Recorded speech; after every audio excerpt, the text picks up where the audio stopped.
Hello, Starlights, and welcome to another video on CPTSD or Complex Post-Traumatic Stress Disorder. My name is Camilla, and I am a licensed professional counselor or LPC, and I'm someone who is also on her healing journey with managing CPTSD. One of the things I wanted to talk about is a common theme or trait among people who have CPTSD, and that is being highly sensitive to changes involving people or our environment.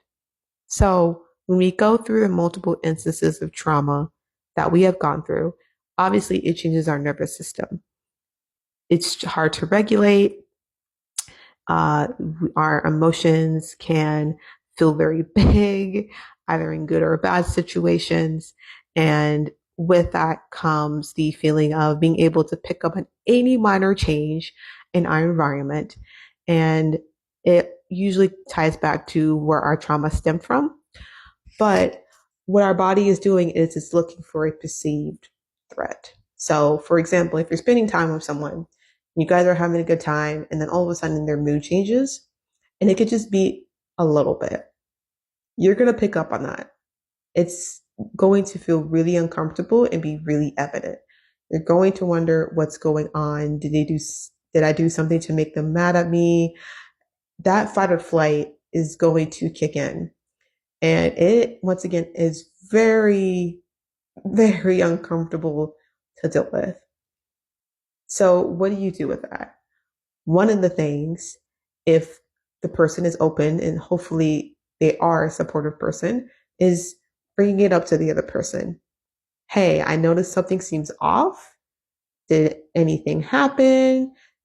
Is there anything that I did, or is there anything we need to talk about? Right? Once again, it really helps if the other person is knowledgeable about CPTSD and has the patience and understanding to have those conversations when something like that happens, right? Sometimes just talking it out and communicating can help solve the issue. However, that's a part of it, right? A part of managing CPTSD is our own work, learning to self soothe, learning to manage our emotions. So we can't always depend on the other person to fulfill those needs. So what happens if they don't? What if something is wrong and they don't want to talk about it, right? So doing some self-soothing or self-regulation techniques has helped wonders for me personally. And I also give these techniques in sessions. So some of them are pretty basic, but breathe. Like literally just breathe.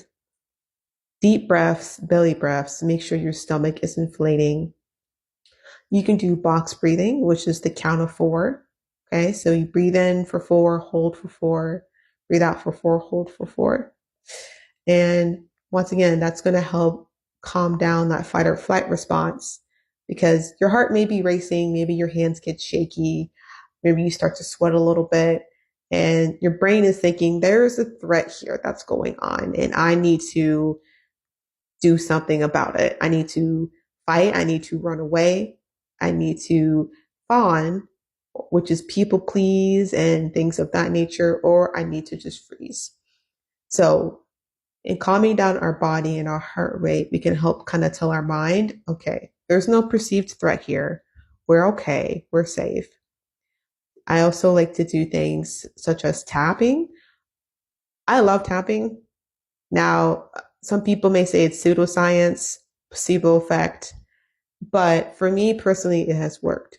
So tapping involves certain points on your body. So like next to your eye, under your nose. There's a couple others, right? Patting your head and doing those in combination with the breathing can really help.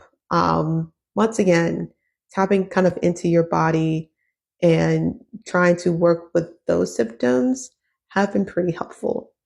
I also like to personally just find time to meditate in my day to day to help me stay regulated. Another thing you can do is hug yourself. So that sounds really corny. And I admit that when I tell people, because obviously it feels better to get a hug from someone else. And sometimes that's what we really need. However, there does come a level of responsibility where we have to know how to, once again, manage our own emotions. So hugging yourself has been shown through research to release the same like chemicals that you get when someone actually does hug you. So that's also another option.